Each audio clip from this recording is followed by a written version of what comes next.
Chief Kennedy Okonkwo. 25 seconds ago. 25 seconds ago. Someone may graduate tomorrow and the birthday tomorrow. Sabe a cat bangas neza. Ukwa de chokwe Abacha. What a quarter. Abacha. I double if in a high sea. I don't if you believe in a high sea. I got it. Look at the other day. Again, Chineke. Yes. God is great. One of one why I only Ogbuefi in a day. He say in a day. A jitty by job way on your chair. I'm gonna day. Hey, Abacha leg.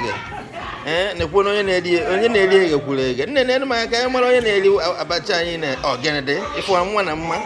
Hey, 1 and 1. Get through. Can the dog no way. Jessica,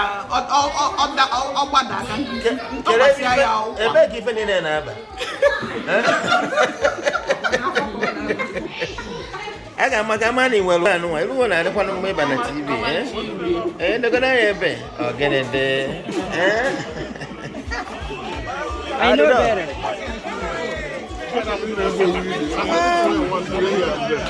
Oh, yeah, and what about when I got full and better than.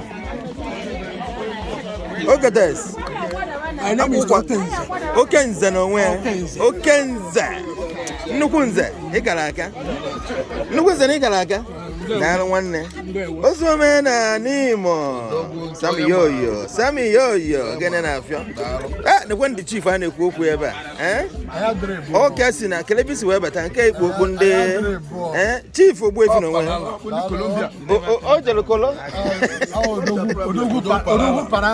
Ogbuefi Enyika no we e karaka aboya no wa boya isafro kwa boss an bia na bia ka bia li odini o gare awo o sina ife agi ukwa de kwafu kama ukwa ogori fa reba wanne ojo supo ifi cholo if nkana point and kill o deku abro na eda afunza eda anu ife e karaka na woke dar wanne wanne kisi we san bia ka elia asina olide mmadụ ajira keke seguzie olide mmadụ ọnụ abụrụ ọnụ nkafie odogwuru onwe omeka ọzọ dị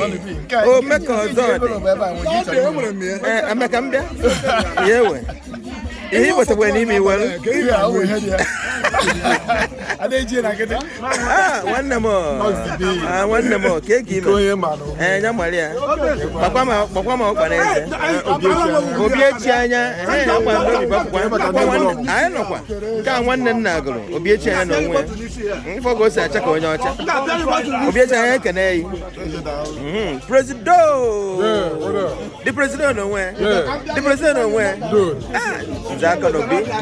Zakanobi na n'Enugu ukwu anyị na-ekene gị kenkene men nwanne daalụ edu iche aka ekpe eri edu daalụ dị odogwu n'onwe agụbata n'onwe agụbata ka efi na-edifa ụkwa Chineke na nama akwa egburu nama Chineke akwa eziokwu ga-agadi ya eziokwu Ogbuefi ejiri ụjọ were eto Ogbuefi ejiri ụjọ were eto okorobịa nwanne akekwa I'm good. Are you? I'm good. How is today? Good. Thanks for coming. Are you enjoying the food? Very well. Very well. The Pasco. Nah, Pasco. It's cheap. What about Ghana too? One. Everybody needs chili. No, then I call if I was gonna. It's your Buja will let talk about. One. Hi. Well done there. Well done, our brother from Edo. All the way from Edo. Well done. Doctor, drink, man. If you want to water. Our brother. Hi there. Well done. I know what you do now. Well done there, well done there. The dog no where? The dog. Eli chakwana ndia. Eli chakwana ha. Libe community. One there. There, well done there. Well done. The photographer. Yes, I'm here. The Deji himself. Yes. Deji Chukwu. Mind you. Deji Chukwu, yeah? What does Chukwu mean? Shut up with it. You need to complete it. I don't know where. Go ahead and hear Melda. Okay, don't get what this guy I saw the kid is going to 15 years. Okay, I shine a go. I'm not gonna work. When you're doctor, I can see. Nazi, Chineke, now what I eat there? They go to Ukpaka, chicken, rice. What do you call it? Ukwa, right? Chineke. So this is a whole cow, right? Yeah. A whole cow killed by Ogbuefi himself. So I know as you're growing and you're putting something in your mouth, I guess. You get to know. I hope you are not trying to implicate me. If you don't eat them, we'll go eat them. Okay, on a day. I do, my brother. Listen, they yummy for you. Because when they grill the thing, now I see the chopper. Anyway, this is you got for in there? Yeah, we can see you now. You see what they do? This is Henneken. Henneken goes with the whole cow. It goes with the whole cow. What's in your name now? Chris Kitchen. Chris Kitchen. Yeah. If you tell them what thing you do, call your number too. Maybe. This is Chris Kitchen. I do grilling for graduations, birthday party. Yes, you can see. Any celebration. This is a whole cow that I just grilled. Yes. With a lot of chicken. I do suya meat. Wow. Yeah. I do this for household and I do it for parties. Okay. You can call me for your occasions. 651-890-2874. 651-890-2874. You go come see me, pay me my money. Yeah. Catch you guys. Hello, ladies and ladies. How you guys doing? I see. This is Ogbuefi's daughter here, and the other one too. Did they subscribe? And what's your name? Uzo. Ask them if they subscribe. And what about you? Precious. Precious. And these two are Ogbuefi's daughters. And you're a friend, I guess. Have you seen me before? Probably. They not subscribe. But you know what? I already texted DJ M and I told him I'll talk to him tomorrow. Okay, good. Hey Yeah. boys, what's up? That song is really long. But then when things are really happening, though, it goes by fast. Yeah. Why ọma unu fún anya fún anya anya cocoa butter. Kereka. Kefa na etu na wine. I'm from Leganzo. Chineke ka wo ma kpata oyi yo Leganzo Kenza. Dey bo okay? Okay. So ne imaka imale bo mo. Ama we bo okay si we fu mana. Nya deba. Dial ring. Nya deba. Hey, what's up? How you doing? How y'all doing? What's your name? Trying to learn the backflip. Yep. What's your name? My name is Ichie Nkeonyema. Ejike. Yep. What you guys doing here? Right now we're trying to practice for Kenny's grad party. Oh, for tomorrow, right? Yeah. Isn't it too late? Isn't it too late? Have you guys been practicing before? Yeah, we have been practicing before. Oh, okay. Some days. All right. Yeah. Well done. Thank you. Hey, what's up? What's up? How are you? I'm good. How are you enjoying today? Today's a nice day. It's a nice practice day. for the grad, get everything perfect. For the grad tomorrow, right? For the grad tomorrow. So what you gonna do tomorrow? You gonna dance? We're gonna do a lot tomorrow. We're gonna dance. We're gonna flip. Yeah. Actually, scratch that. We're not gonna flip. You gonna? Oh well. We're just gonna be doing a lot like that. That's exactly what we're gonna be doing. Oh, okay. All right. Well done. What's your name? Emeka. Emeka. What Emeka? Emeka. There you go. Emeka. There you go. Emeka. Hey, look at me here. Is that the grad guy? Oh no. Nah, that's right. Nah, I know. I see. There's the pink lip. Hey, tell us what's up today. How you doing? I'm good. What's your name and tell us what's up? What's going on here? So everybody's there. I see a lot of meats and cows and everything we're eating. Oh, it's just a party. The party for your tomorrow's graduation, right? And what's your name again? Kenny. Kenny? Yep. So you take after your daddy, huh? Yeah. Kenny Okonkwo. So we're expecting to see you tomorrow in a beautiful way, okay? Yeah. Thank you for making us proud once again, all right? Yeah. Thank you. Congratulations. Thank you. Nema yeba. Keke na men. Imelo lalo? Okay, uneme some assaulting. Walk one while. Take it easy.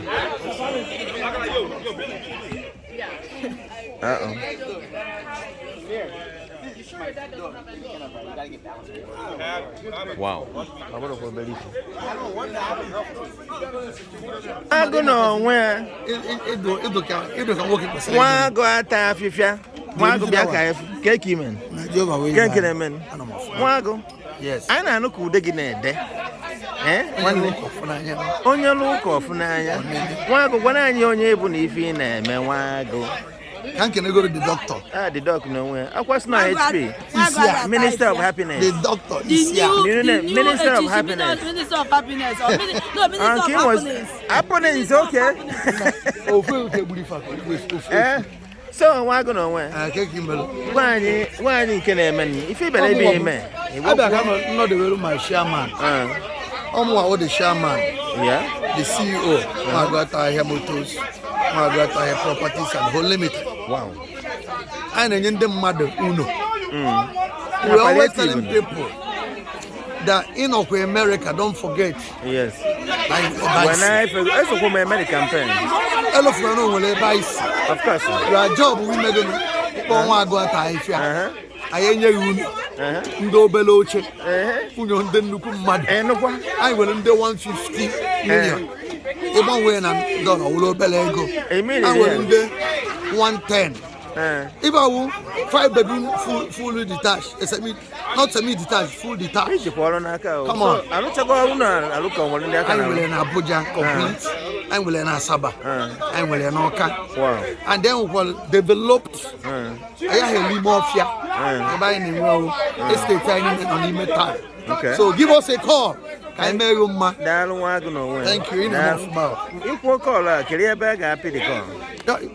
From customer service, I will customer service number. And that customer service number plus 234 81 3254 1813. Odoguna nise Nkonyema. Odoguna nise. Okwa Nkonyema. Nkonyema nyamalia.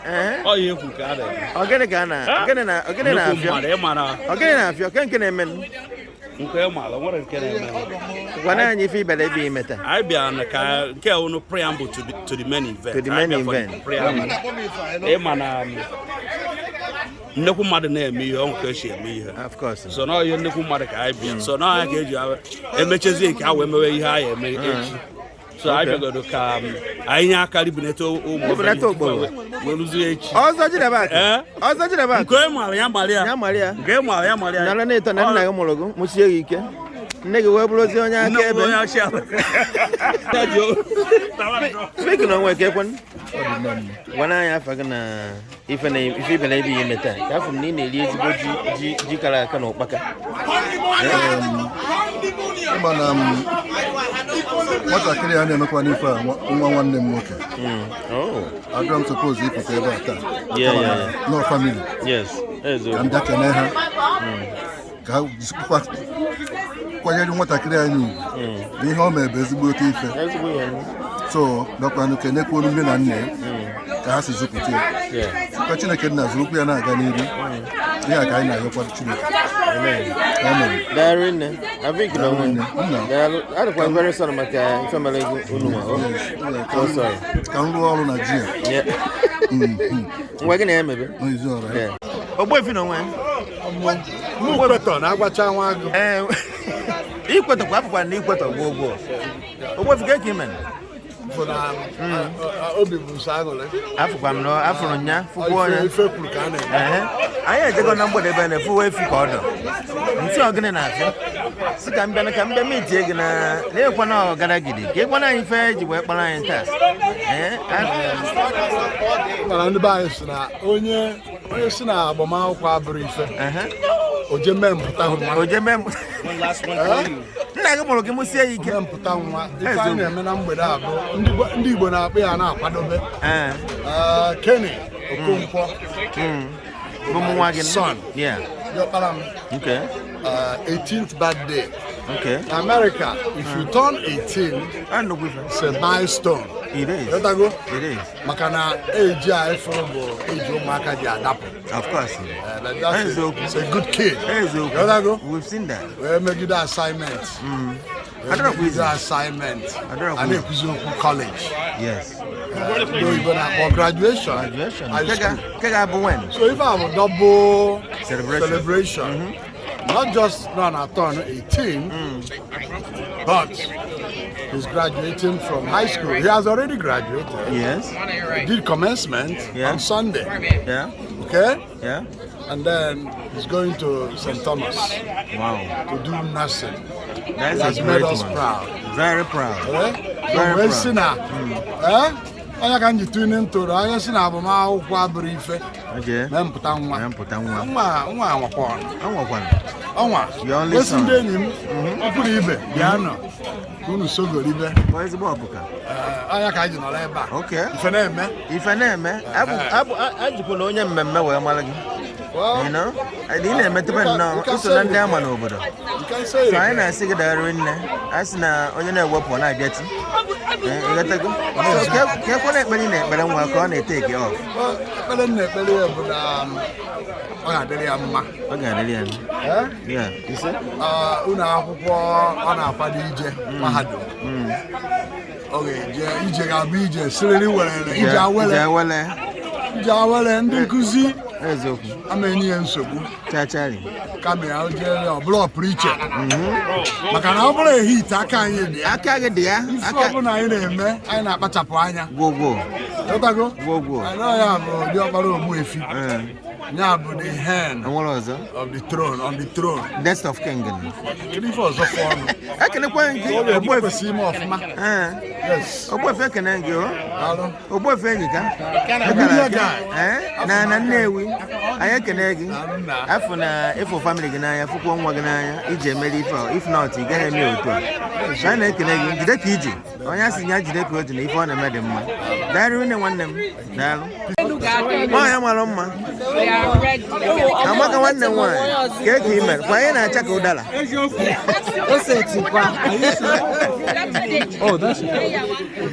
nne nnọọ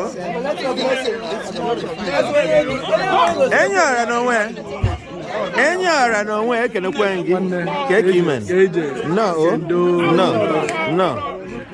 nwanne m nke na-eme n'efugo n'anyị Ogbuefi akpọpụtago na asị ka anyị bịa rikọsiba ka anyị bịa taba kụba ngazi n'eze ọnụ anyị bịa kụwa ngazi n'eze maka ụmụnne anyị nna ha nwoke mma m bụ n'akpa ọkụ maka ndị mgbuji aka fa gbujie kedu ife nji aka nwa eme nwanne m ka ewu anyị na-akpazi n'aka na bịa ya reta ego nwanne m ka ewu Ogbuefi na ala ọrụ kpọpụtara anyị na mgbede maka graduation nwa anyị ọyịwa ọma ka ọ bụrụ ọ bụla oge na anyị zụcha anyị na-ekpe were anyị zụcha n'ụfa aga zụrụkwa n'anyị ọya egwu ka a na-eme anyị na-ebe a ka anyị lechata ogolo aka wee na-akwado aṅụfiekwana oke maka ama na olili nkwoli karịrị ofu ezi efi dọkwa ebe ni abalị ka ụtụtụ so kele ọfọ ị ga-agọrọ nwaanyị a nwa bụ Kenny ihe m na-agọrọ ebe ogologo ndụ na ahụ isi ike ife aka ka ife nwe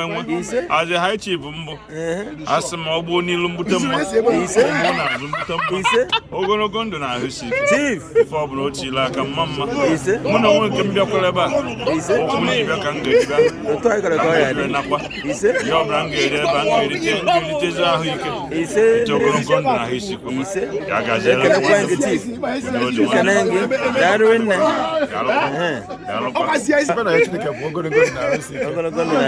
ana m asị ya congrats onye esi esocha ụmụ ya ga-azụkwa ya akwụkwọ ha ụmụazị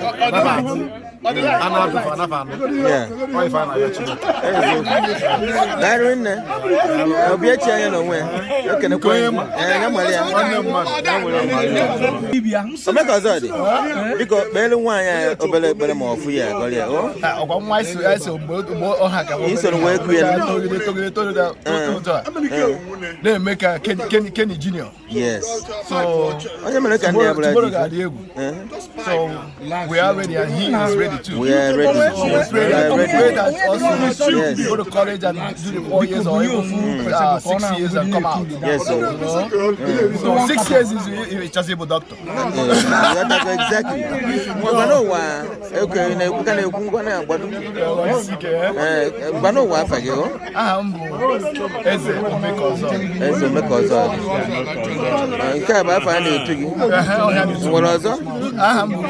Chief Akon.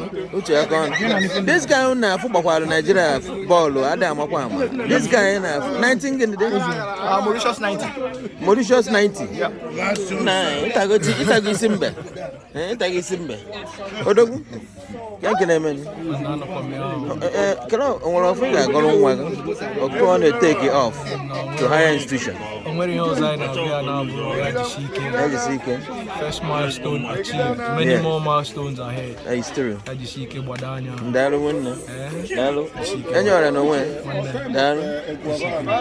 Some yoyo. The some yoyo. What's woman and Nemo? Tiano na banana ganiru ma fu ya go nwa Ogbari na yo Kenny oh my boy, oh my good friend son. Yes. And I know him right from yeah. He was born actually. So he's a good boy. Yeah. And Kaoga ifo naga I graduate this year. Yeah.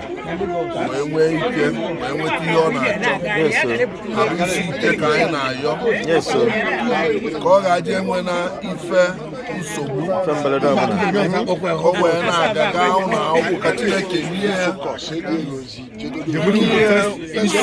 first conference yes, sir. They feel all the whole necessary yes, sir. Goes there, when I'm so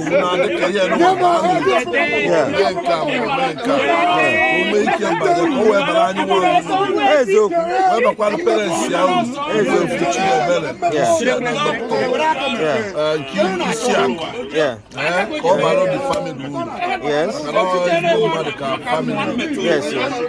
Under the very peaceful. Very peaceful. I don't want to.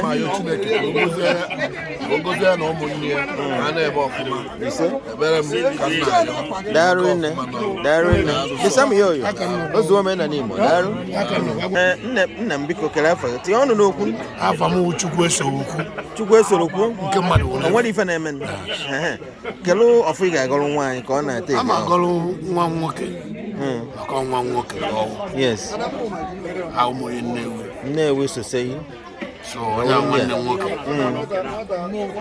On night, my bellow. Okay. My bellow, yes. When I can see it, I know cafe.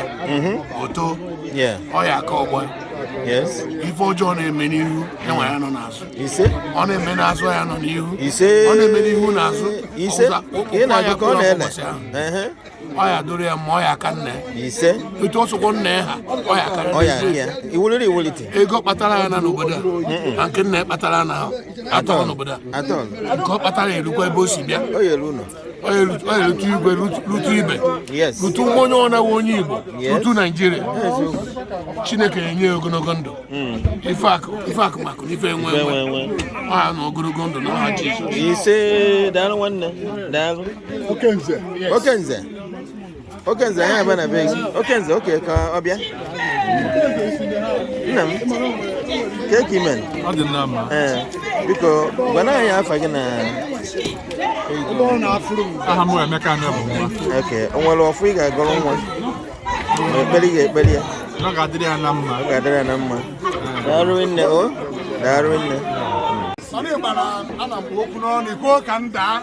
Okay. Iko bi je ne ga na gba e na ti ochi oge bi lo. E go ba je ne. Iko ba chale ya no ji imeri iburu me e mala me. Ochi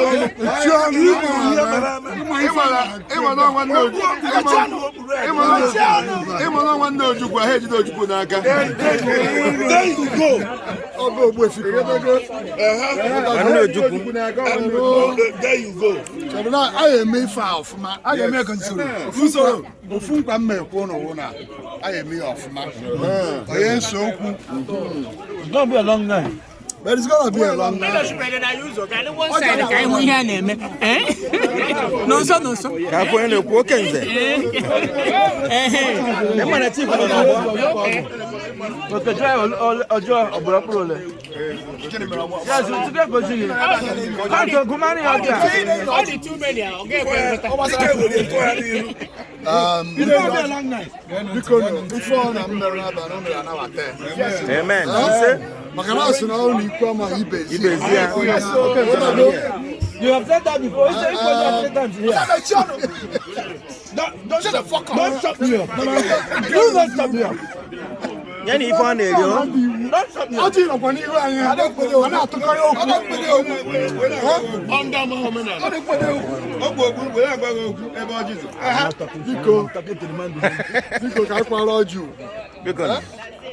Ndị Igbo sikwara na onwe onye ya akpọwa afịa zuo onwe. Mba. Afịa.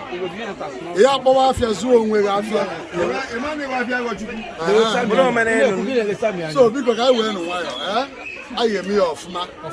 Ọ ndị Igbo ka anyị for the sake of those of you that are not Igbos, please, can I got the audience. For the interest of my non-Igbo speaking people, permit me to do whatever I'm gonna do in a vernacular. Okay? Thank you. I'm Bakwazi Igbo. I'm going to divert you immediately. Though, if I were Jika, and it was a little time.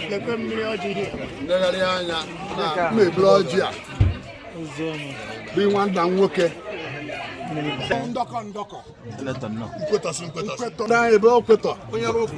Quetolism. And then Quetolization.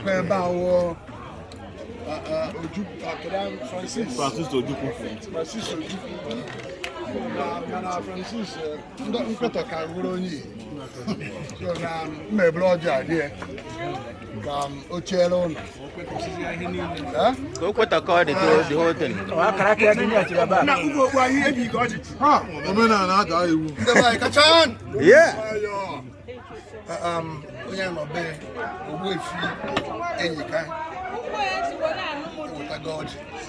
Emoji what.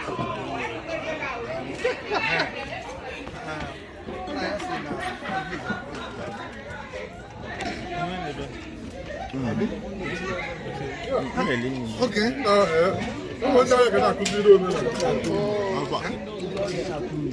Mekus. Making a man. And I call Abuli. On Abakwali. On Abba. Chineke. You do that in the moment. Oh, yeah.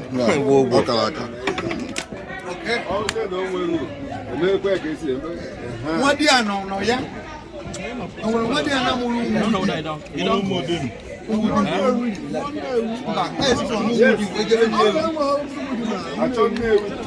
well, what do you know? Moody Molu. And we can name. Father, I know. Father, you're welcome.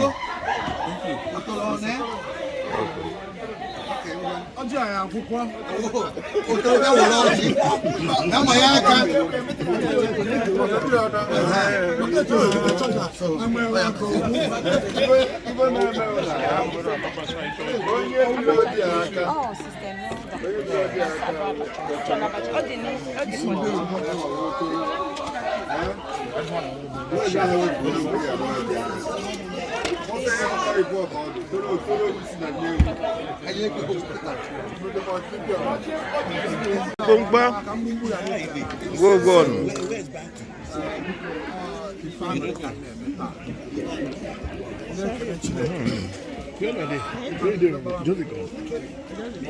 Oh, okay. I think this one before. I don't know whether they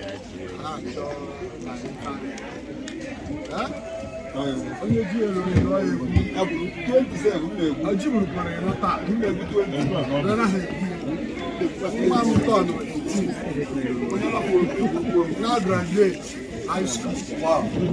Now finally get married. What's now? I got ya. I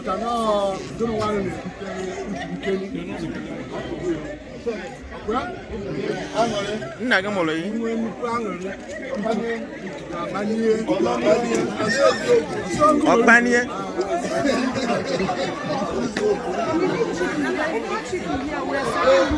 Agabata no where?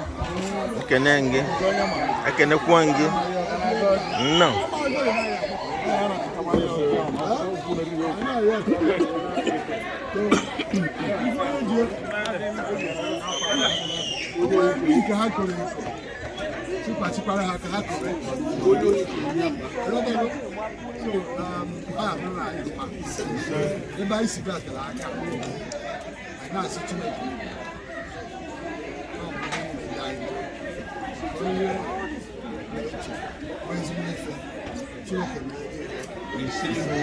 One work okay, I can back on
Ogbuefi Enyika Kennedy Ogbuefi Enyika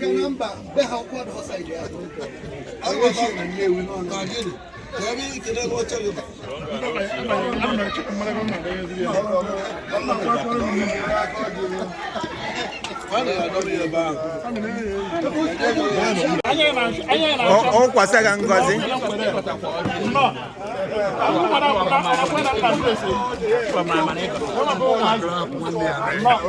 Ogbuefi no nwe Agụbata no nwe na Maria dia ife ma atọgbole yi gwogwo nụ anwere ife ndị mmụ ya anwere ife ndị mmụ ya Ogbuefi of course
Oh no, my go. Do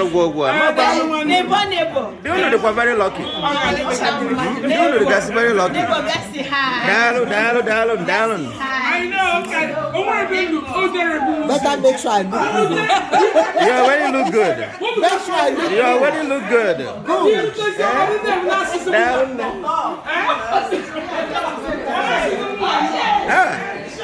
So dear man, you better baby. Oh, say it's baby. Amaka be budum. I'm a budum.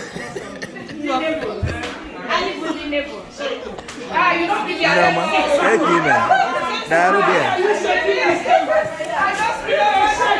Ana bonfu obi adem mma. Obi na atom polena. En na makeman. Ana ndo chade. Daru. Agenede aja mukwanya. Aja mukwanyoza. Aja mukwanyoza. Oh my God. Egovino mabala. Look at you. Egovino mabala. Adanedo sa. Oh my God. Adanedo unique. They go for you. They go just look at it. Oh my God. One water. Water. Ne daru rinne. Keki mekwan. I just stay, man. Afọ m ife na-eri. Ngwongwo ka gwanku here. It is. Mkpọngwo dị too much. Happening here, man. Kekwana ife na gwa nwaanyị today. Ị na-agọrị ọfọ ka ị na-ekpere ekpere. Ọfọ nke a bụ obere ọfọ. Chineke anyị ga na-echebe ya na-edu ya. In fact, Yeah. our praying blessings. Yes. You know, upliftment, wisdom, knowledge. Definitely. Amen. The Most High will do it. Yeah. He will be the first and never the last. Yes, so. You understand me? Whatever he lays inside him will surely prosper. Yeah. Absolutely. Amen. We're so thankful for this blessing because many people, you know what I'm saying, they go to school and don't finish up. That's right. So we're thankful that our own is making us proud. Amen. And that's why we're here. That's true. Thank you so Enjoying much. and Thanking the Most High. Thank you so much. That's my God. And what do wife are you? Okay, my name is Maureen Naji. Maureen Naji. Yes.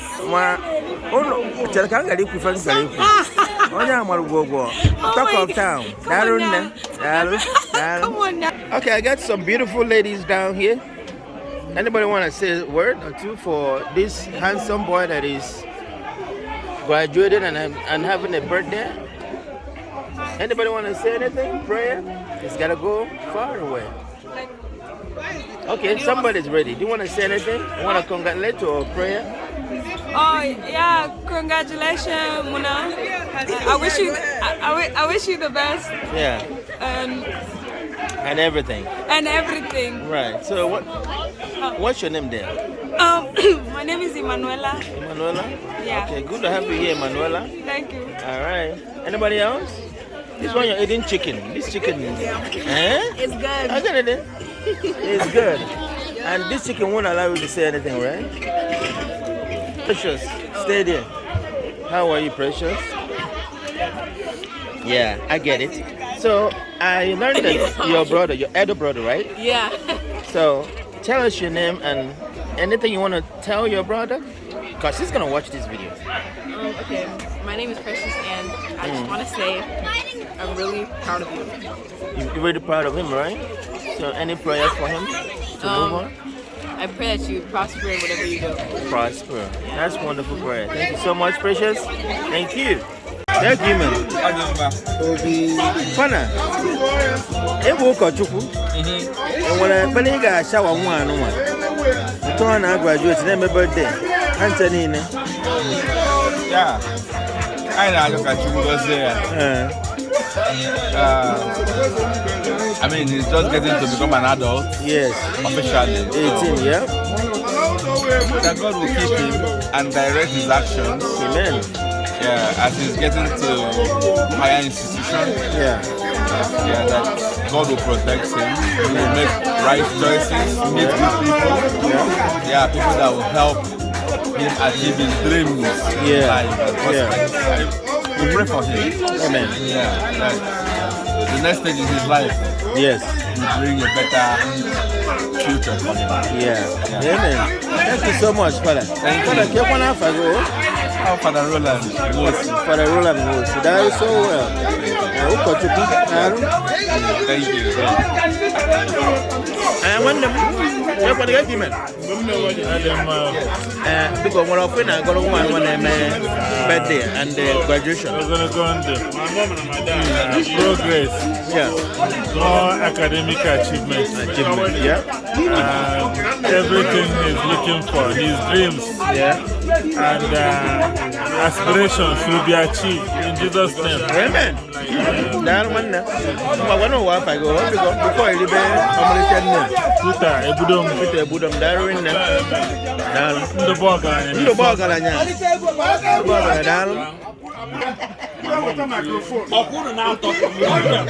Don't mind that. Odo, I know I take care of shit. I don't know watching a mellow about. It's watching a mellow. It's watching a mellow. Yamaria go one. It's watching a mellow. What if you get cool like a one and no, be Ogbuefi Enyika kaino. Ukwa good member of our progressive club. Yeah. I know Mangole. Go. Sami na kwade da do kuchero ka Sami mechi ho ocho mme ka emale bo si. Mechi gata.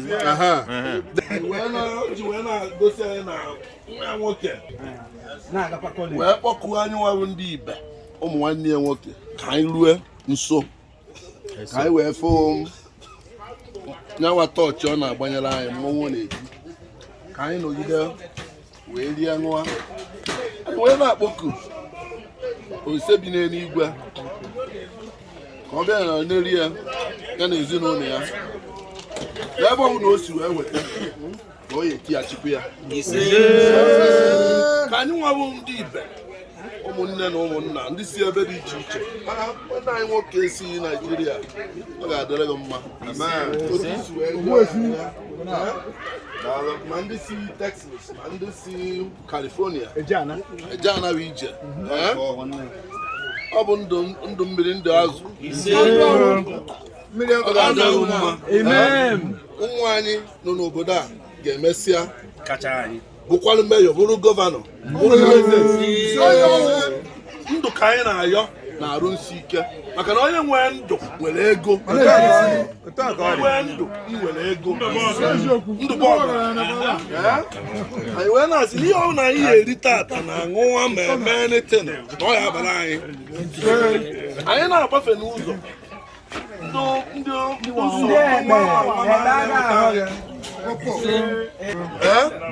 anyị niile n'ebe a ga-ezukọkwa wee rukwa ebe ahụ anyị wee mee ihe niile wee gaa anyị na-ayọ ka Chineke gozie anyị na ezinụlọ anyị maka na anyị nwere ụmụaka ndị dịgasị ebe dị iche iche ka o gozikwa afụkwanụ m onye ụkọchukwu n'ebe a ka Chineke gozikwa ya maka na onye na-efe Chukwu anyị na-ekenekwa na-ayọkwa ya ka ọ na-agasi ike na-ekpekwara anyị ekpere ka anyị wee rute n'igwe anyị nwere ndị na-eme omehie onye gwara n'ịbụ onye mmehie nke onye chiri ya were ọ ga-adịrị anyị mma ihe ka anyị na-ayọ site n'afọ a osebụrụ ụwa onye nwe anyị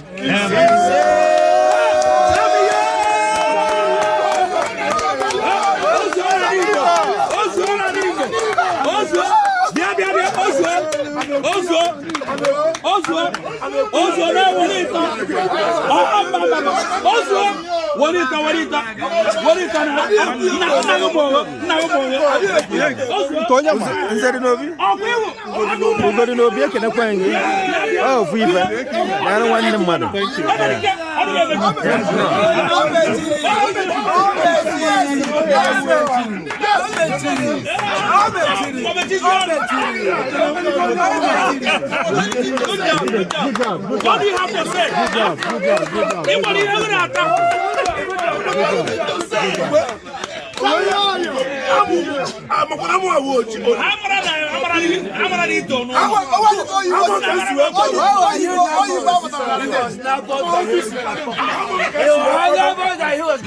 That's why you were nervous.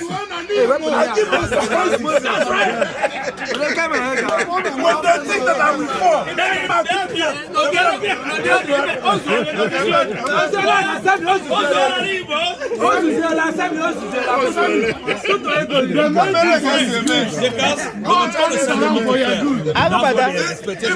take what you can eat. Drink what you can drink.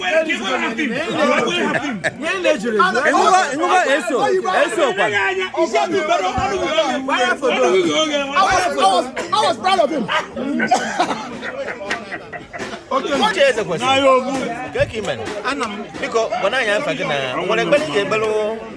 Kenny today. Kenya mutagwa nwa muta yeba akia no amuta ka nwa akia ya Kenny Junior ngatabu ebe ahụ medere kwụsị ka nwa ya bido wee menu ya tata ka na eme 18 years so we go na anya nzikọ ọnụ zizigbo na eme graduation na graduation 2 in 1 graduation yeah reaching down another zizigbo bari Ukwa ka na ụmụ nna one them there. One them. What I yeze. What I yeze. If you are your mom, I'll go. I'm going to go and get the question. Try to gas in there. Try to gas in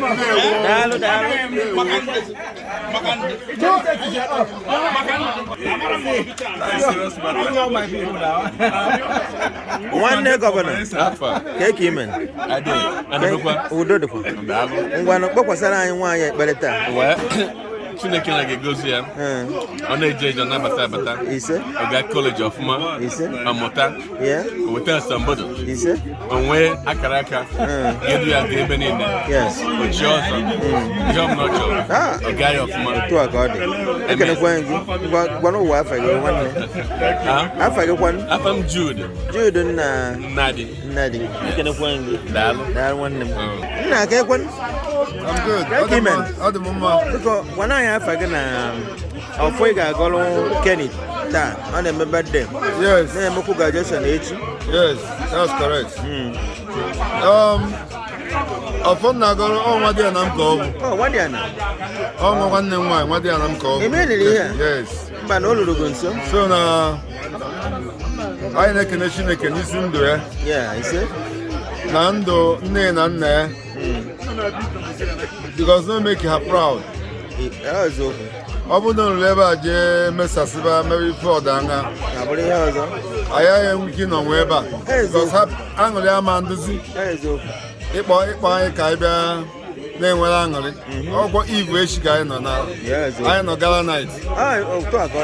So, all because no make it and I am proud. Proud, yeah. I was Kaibia, Zuko, Keneshi, Kenisia. Yeah. Like I see all the way from Nigeria. My wife and one of my daughters. Wow. All the way from Nigeria. Yeah. What you but I need to see where you're making. Yeah. Oh, don't go. So, there's a bomb. What are now? Where's the connection? Yes. Oh, what are yeah. All the days of his life. Amen. America. Go to a guy who work on Bossa, that's one on I don't want. Now, but so I'm none ways to work. Amen. When I should make a noise in Yakishi, yes, sir. Ubos Yakalaka. Yeah. Nisi graduation day celebration, yeah. And birthday. Yeah. So I'm not sure he said, quick, I go in and spend it. Oh, but yeah. Where was she having 100 foods? Amen. Darwin, Kokekwana forget. Ogbuefi Enyika, Darwin, all the way from Nigeria. Yes.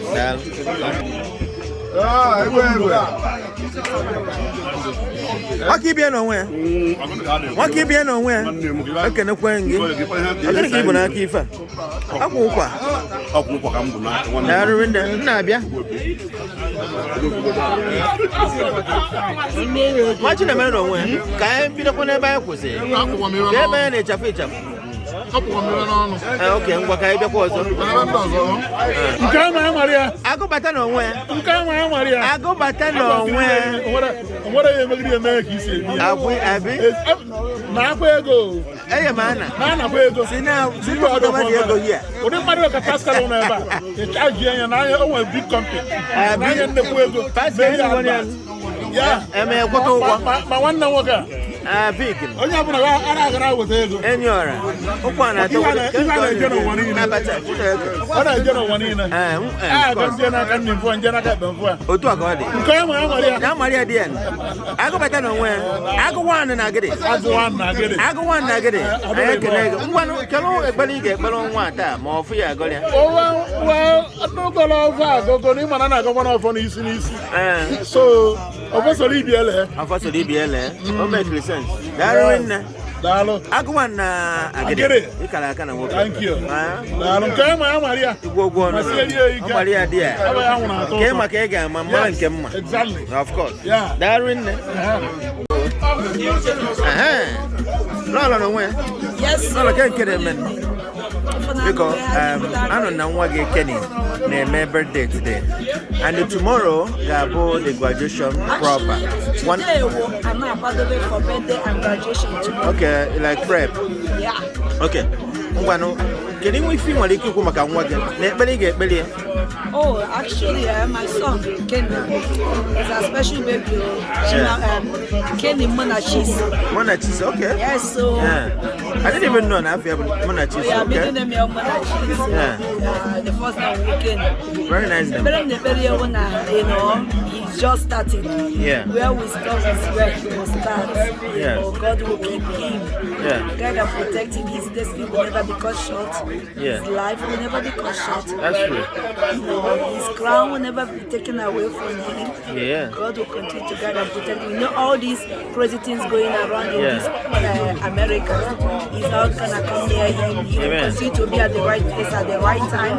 Amen. You know, God will continue to make a way for him. You know, like the Bible said that wherever the sole of our feet touch, we possess it for possession, and he's gonna possess this state of Minnesota and any other state in this country. Amen. You know, all these drive-by shooting and stuff will never be his portion and the portion of all children in this community. Amen. You know, they will excel. Yes, sir. All these police brutality will never be their portion. Actually, we will not bury any of our children. We will take care of them. They will take care of us at the age. As he's going to school, God will guide and protect his friends, all our Igbo community, Nigerian community, all their children. God will guide and protect them. Amen. They will be the head and not the tail. They will be the focus and not the last. No evil will before them at all. Yes. Thank you. That's So my prayer for him and for so other children. Yeah. So are you going to miss him? Because he's going to be going to living you guys? He's close by, like his sister, so if I want to see him, I'll just pop in. I know, right? Yeah. Well, thank you. I'm still going to miss him when he's not at home. Definitely. I will see, I don't, like if you go back to school now, out, I'll be only yelling at two. I know. I know, right? Well, thank you so much for that wonderful prayer, and I hope that Noge made very well in school. And he has made every one of us proud. You know, we're so proud of him, and we wish him the best. Yes, thank you so much, and continue to be a good mom, a wonderful mom to him and the rest of the siblings. And you guys are here enjoying the Abacha, the Ugba. I want to call it up. The Ukwa, everything the year, roasted yam, Ukpaka, Ukwa, Abacha. I want to call it up. Thank you. Thank you for inviting us, and we appreciate that. And we're wishing your son and the whole family success and everything. Thank you, Dalun Neo. Dalun so much. Thank you, man. When I feel better, I ask about my brother. Graduation tomorrow. So tonight, we'll give me the goodie. Yeah. I warm up tonight. So yeah.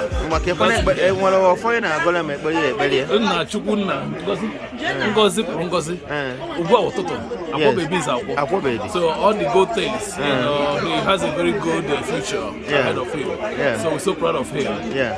That is so much. I'm from Lucky Wachuku. The lucky man. Yes. Yeah.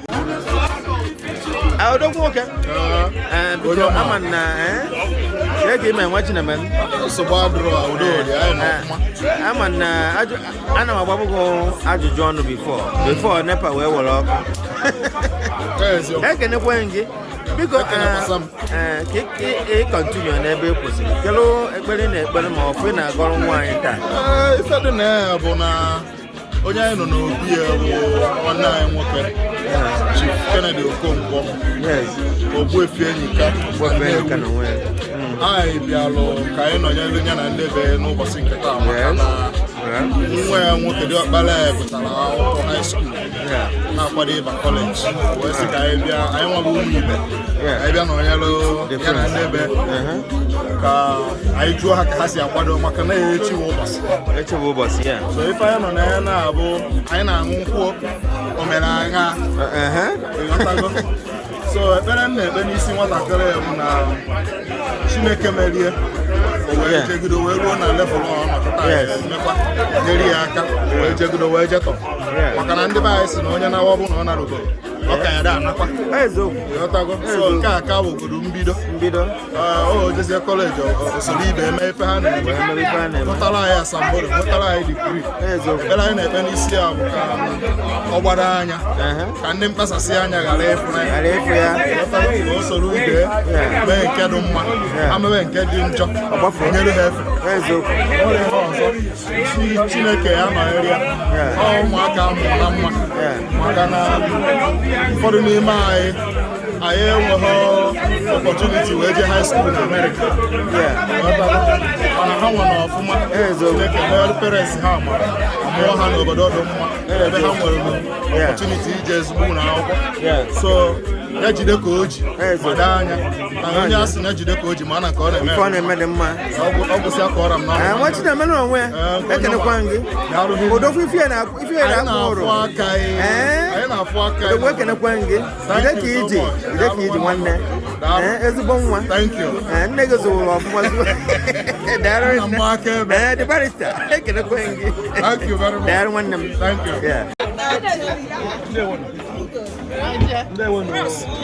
Can you read this? Also give Huh? How much something tomorrow? So she's busy. She's very, very busy on the business. No, I want a movement. Oh, you put online. What TV? What TV? What TV that? Now, one mama of them.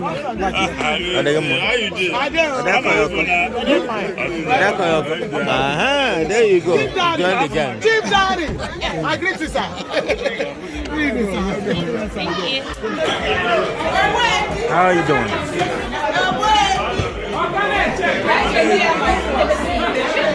Hold on. The best. I want on a high table. Can't go now, below here.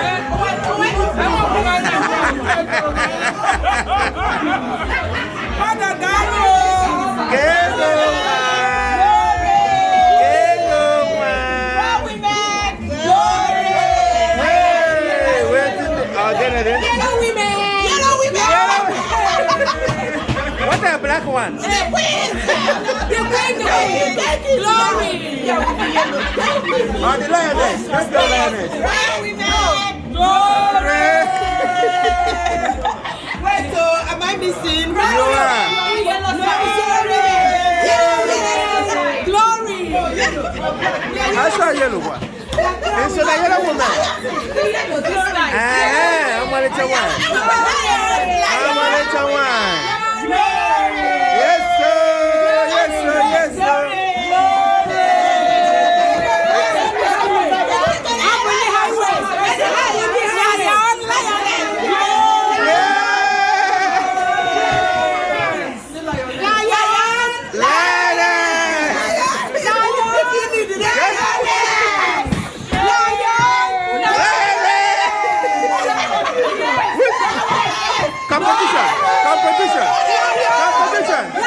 Competition. Yes. That was too bad.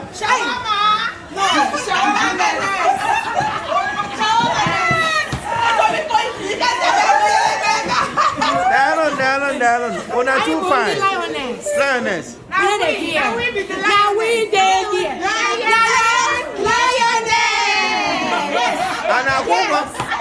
But that's what I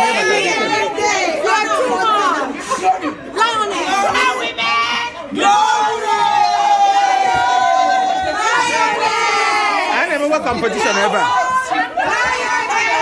I'll get enough, yeah.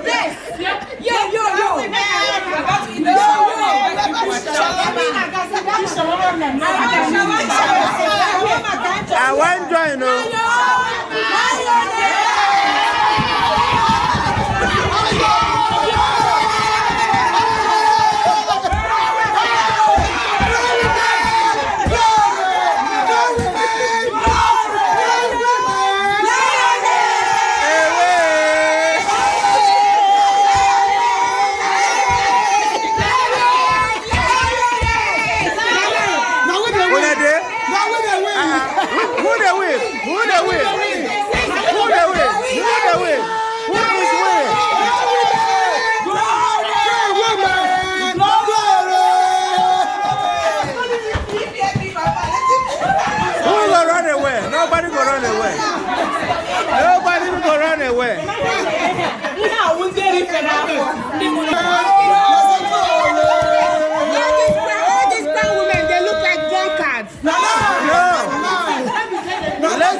Let's make it.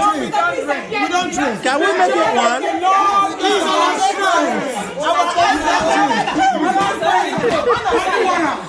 They're trying to win soul. Actually win the soul.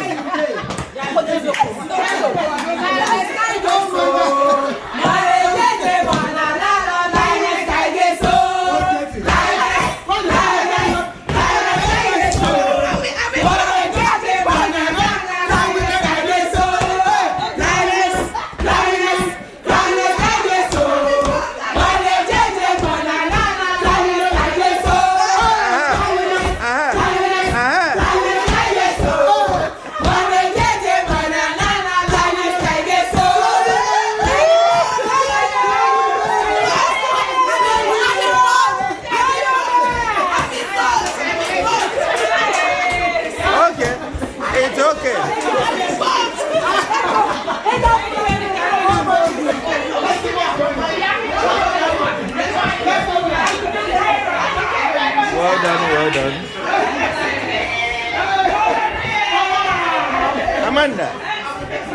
Amanda, how are you? Amanda, do you have a prayer for Kennedy today?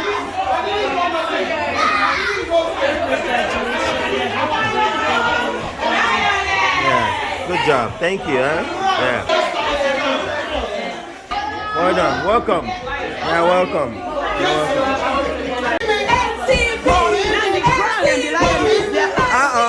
Now the two groups are fighting.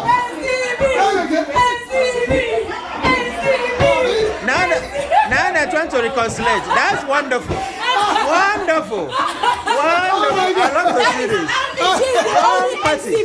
One party. The only MCB. The only There is no duplicate. No duplicate. Yeah. No counterfeit. I trust you guys.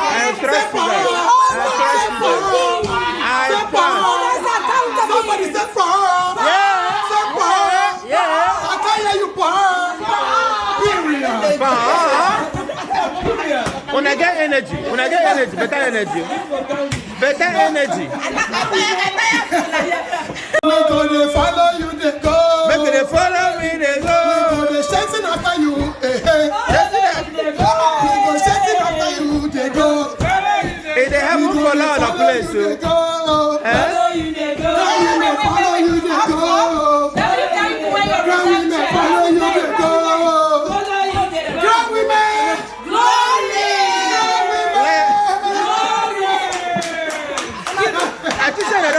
Reconciliate.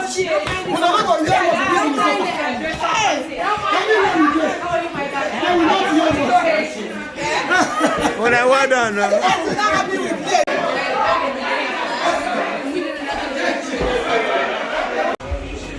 It's coming from those people there. Why going to that?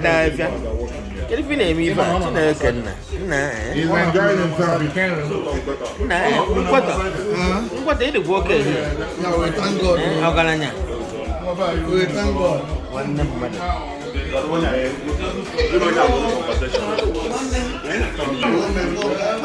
When you saw Kanga, one number.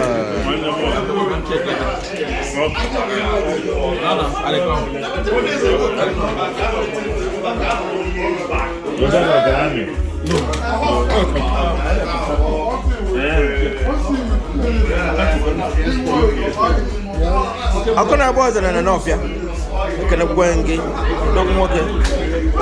Enyor, can I go and get? Yeah, again a day I go back. Nebutobo, Ekaraka, it okay. Chief, can I go and get chief? Thank you, man. Darren. Oh, yeah, President. I'm here one more thing. I can't hear you. President! Oh, you Biafra. I can't go and get. Don't walk here. Mekus. Ozome. Can I go and get what you can? Dalo. A bank boy. I'm Maria, dear. I'm a cousin. Can you feel another day? I thought I was wrong. Oh, my cousin. I'm going to work it. Now, my cousin, because I'm on the Majua to join. Majua to join. I don't go to join. Okay. Nagaba.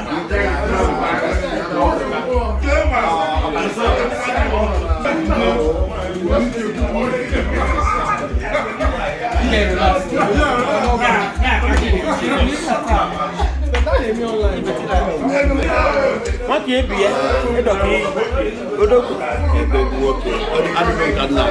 Now, but you're my boss.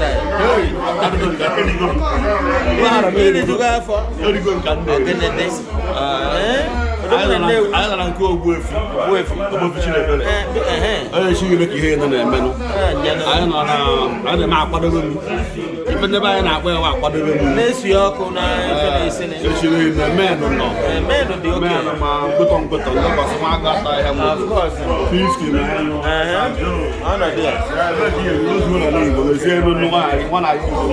Yeah.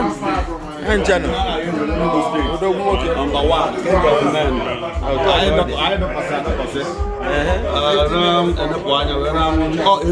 don't of course. I'm here. Oh, it's and she mean every after the water.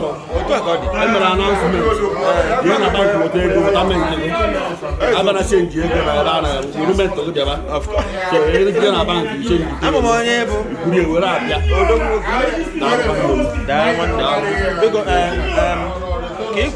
Kelu ofwe golo obele nwa. Oh, okono e money ha my junior boy has. Yes. Okono obele nwa, obele nwa. Manno nwoke. Nwa Ogbuefi Enyika. Yeah. No more Ukwa. Yeah. North local government area of Anambra State. Yeah. But I want to represent Minnesota here. Minnesota America, United States of America. Yes. So, upon I got one day, we put one oil to shut it out. To put on mother. Low head, you mother, man. Moses, Moses, he said, where no one doesn't under one and the one. Where Basipala Hoso? Where's the one and I don't know how you as a child.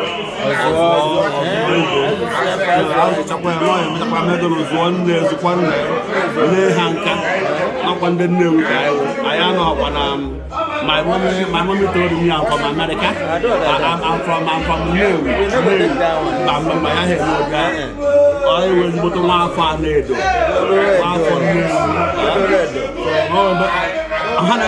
Very well.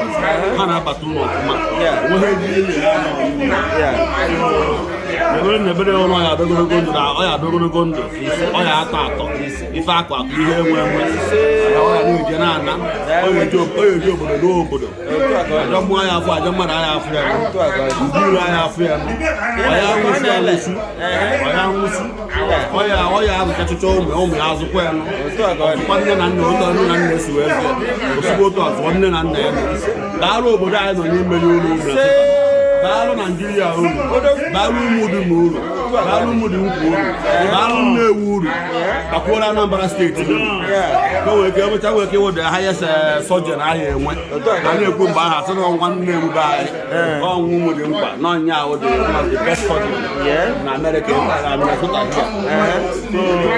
ụwa niile ya anụ olu mba niile ya ama onye ọwa nwoke bie n'onwe ise daalụ nwanne nwanne gị nwoke ka nwa ka ị gọrọ ọfọ otu a ka ọ ga-esi were daalụ nwanne daalụ nne onye Biafra biko gwana anyị onye ibu na ọfọ ma ekpere ị ga-ekpere nwatakịrị a na-eme birthday ya na-emekwa graduation echi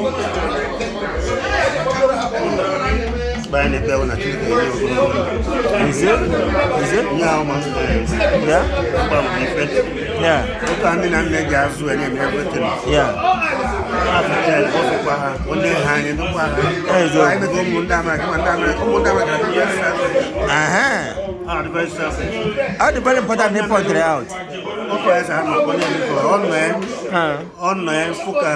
Ojemba, which is grandfather, yes, grandmother, papa and our mess in the Panda. Yeah. Man, who got all right, no, and never one thing.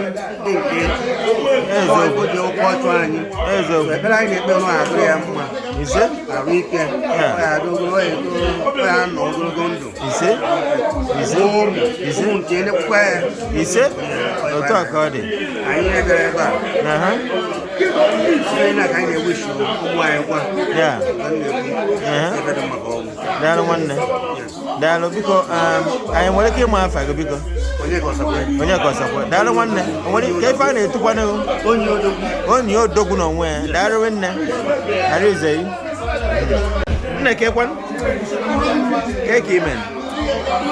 Afum Kena Bagarina Bagarina Badana, Nanya Kanihanina. Oh, Kelupano Afagina, Ebeliga, Bello Kenny, name birthday na graduation age.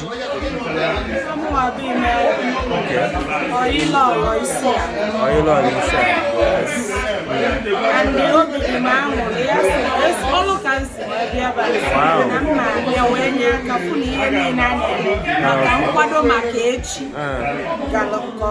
wow.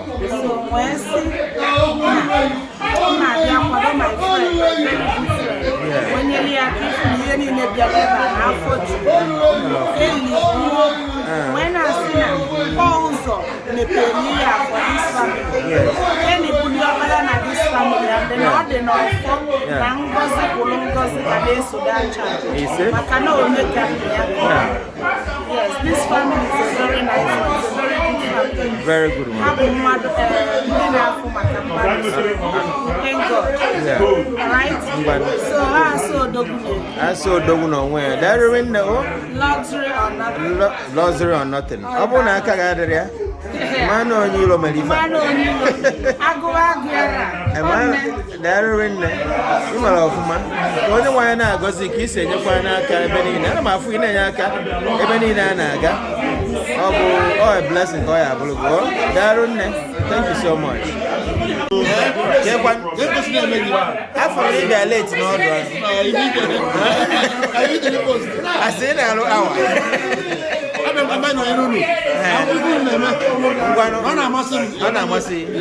So can one before the graduation and birthday? Yes. I want to offer no anybody get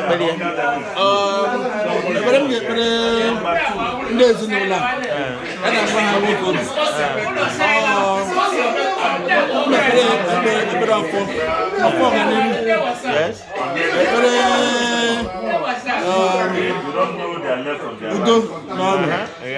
If I would have famous Raka, Kona, yes, never prayer. Mma ha akwụkwọ nke na-eme graduation onwe ike achụpụ ike na-ebu ya ụzọ niile ife anọ o mere na wo stepping stone to ife ọ na-aga ewu in future. So ọ kpọpele future ya, you know, ife ọ na-emezi na anyị ga-agara abụọ the future with full hand. Chineke ga-echekwa ya, dube ya, mepee ihe ụzọ. Ọ ga-agba okoro ka anyị nwa, ọ ga-abụkwa nwaanyị, ọ ga-agakwa nka. Ihe niile ndị a ka anyị na-arịọ nwere na ọ ga-emeziri ya n'aha Jizọs Kraịst onye nwe. Ngwa biko daalụ nne, biko gwa n'ụwa afa gị hụ. Afa m bụ Donald Chika Dibia ọha egbula ebe a na-etu m The Don. Daalụ nne. How are you? Good. So, not yet. So, Uzo, I heard your name is Uzo, right? And who are you to Kenny? I'm his younger sister. Younger sister. Okay. She's doing her birthday today, and then tomorrow is his graduation, right? So, what prayer do you have for your brother as he goes to the university? I just pray that he succeeds in everything he sets his mind to and that he achieves all his goals. Yeah, that's wonderful prayer. Thank you so much. Are you going to miss him when he goes? Yeah, I'm gonna visit him though. You know? I'm gonna. You're gonna miss him, that's Yeah. for sure. Well, good to have you, okay? And continue to support your brother, okay? Thank you so much. Yeah. Beautiful girl, how are you? I'm good. Okay. May you tell us your name and how do you relate to Kenny? I'm Favor and I'm Kenny's oldest sister. Oldest sister, right? So, your brother is going to the university. So, what do you have to say about that? And do you have any prayer for him? Any plan? Prayer? Oh, I'll say I'm proud of him for, making it out of, high school. It's not easy, but, he did it. I'm excited to see where he's going to go, what he's going to do with his life. I pray for protection and guidance, that he's not going to be easily influenced. Amen. That his values, he'll hold on to his values and keep his relationship with God. And I just pray that he succeeds. That's a wonderful prayer, I tell you. So, are you going to miss your brother when he goes? Yeah, but I'll be checking in on him, so he can't escape if he thinks he'll just ignore everybody. But yeah. That's true. Well, thank you for that wonderful prayer, and thank you so much. All right. Thank you.